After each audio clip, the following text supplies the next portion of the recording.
Max Schmeling fue catalogado por la prensa como el guerrero ario, el chico malo por el bien versus la fuerza del demonio contra el hombre de los pesos pesados Joe Louis. El mundo creía que Schmeling era leal a los nazis, pero 50 años después, la sorpresiva verdad sería descubierta y Schmeling sería reconocido como un verdadero héroe. Schmeling peleaba por Alemania y Alemania era gobernada por Hitler, por lo tanto, él era un nazi. Tenía sentido y era simple. Pero en el caso de Schmeling, no era realmente tan simple. Max Schmeling nació el 28 de septiembre de 1905. Surgió de un humilde comienzo a través de las filas del boxeo alemán, con una devastadora mano derecha que ponía a sus oponentes de rodillas. En 1930, a los 24 años, obtuvo el Campeonato Mundial de los Pesos Pesados. Pero en 1936, su nombre fue olvidado. Hasta que el ex campeón obtuvo otra pelea prominente. Esta vez contra un nuevo contendor de peso pesado, Joe Louis. Y ahí estaba Max Schmeling, de quien se creía que solo sería carne de cañón, que alimentaría a Louis, lo cual iba a ser bueno para Louis porque estaba al mínimo nivel. El invisible bombero de Brown y el impecable ex campeón Max Schmeling.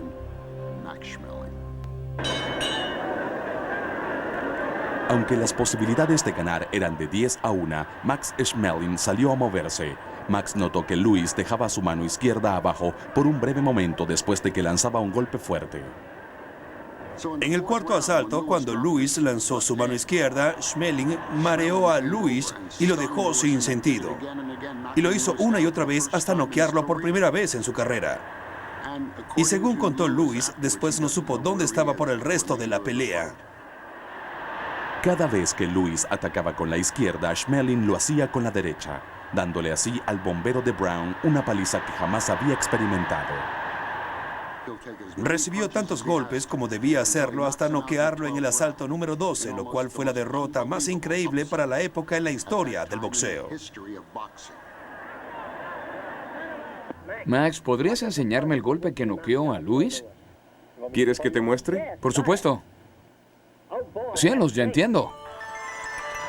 La aplastante derrota electrificó a Alemania, la cual era gobernada por el puño de hierro del ministro Adolfo Hitler y su movimiento nazi. Schmeling fue recibido por el jefe como un héroe nacional. Cenó con Hitler. El movimiento nazi encontró en el boxeador un gran potencial. Esta es una supremacía aria. Esto fue 2 meses antes de las Olimpiadas en Berlín. Así que esto le agregó sentimiento, la tesis del superhombre. Y le hicieron propaganda por toda Alemania y los países de Europa. Schmeling era su héroe. Fotografías del dictador y del boxeador fueron publicadas por todo el mundo. Mientras esas imágenes sugerían una amistad cercana, en realidad Schmeling nunca fue miembro del movimiento nazi. Unos años después, en 1989, le pregunté a Schmeling sobre ello y él me dijo, es cierto, cené con el Führer.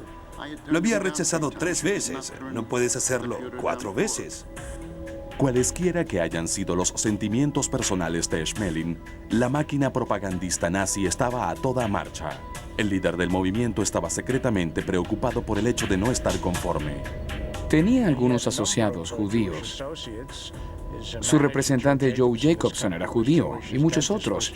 Y el ministro de propaganda Goebbels reprendió a Schmeling por su rostro, ya que tenía mucho que ver con los judíos. Públicamente el Reich continuaba promoviendo a Schmeling como el superhombre ario. Y pronto el escenario estaba preparado para un reencuentro con Joe Louis. Schmeling llegó a Nueva York en 1938 para pelear con el bombardero Brown, quien era el campeón de los pesos pesados. Y Schmeling fue recibido en el puerto de la ciudad de Nueva York por manifestantes que tenían pancartas contra él y del régimen nazi. Cuando Schmeling paseaba por las calles de Manhattan, fue recibido por transeúntes que lo saludaban con el saludo nazi. Unos meses antes, las fuerzas alemanas entraron a Austria uniendo el país. Con la influencia del Reich abriendo camino por Europa, el reencuentro de Louis y Schmeling se convirtió en algo más que una pelea de boxeo. Era el conflicto más largo que la vida entre el bien y el mal. Louis fue llevado a la Casa Blanca para tomarse una fotografía con Franklin Roosevelt, quien al sentir su fuerza exclamó: "Joe, necesitamos esos músculos para la democracia". Los blancos y negros lo alentaban a derrotar a Max Schmeling, a quien llamaban nazi. Todo se había convertido en una lucha entre la democracia y el totalitarismo. La segunda pelea entre Louis y Schmeling se llevó a cabo en el Yankee Stadium el 22 de junio de 1938.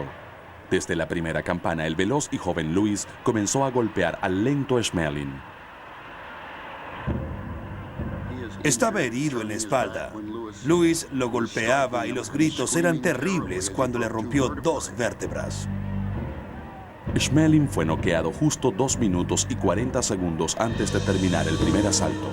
El alemán estaba herido de gravedad y fue trasladado a un hospital en la ciudad de Nueva York, donde estuvo 2 semanas. La imagen de la superioridad aria se vio afectada. Fue lanzado como una patata caliente por los nazis.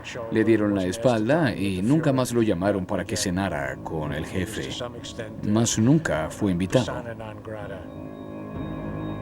Luego de la humillante pérdida, el Reich necesitaba muy poco de Schmeling y lo castigaron. Lo designaron paracaidista y lo enviaban a todas las misiones peligrosas. Después de la guerra, Schmeling regresó al cuadrilátero por solo 4 peleas más y colgó sus guantes por su bienestar. 1989, Hotel Sands, Las Vegas, Nevada. El gerente del hotel ofreció una fiesta en honor a Max Schmeling, quien tenía 84 años, una elección extraña dada por su supuesto pasado nazi. Pero el secreto de 50 años acerca del primera vez campeón está por revelarse.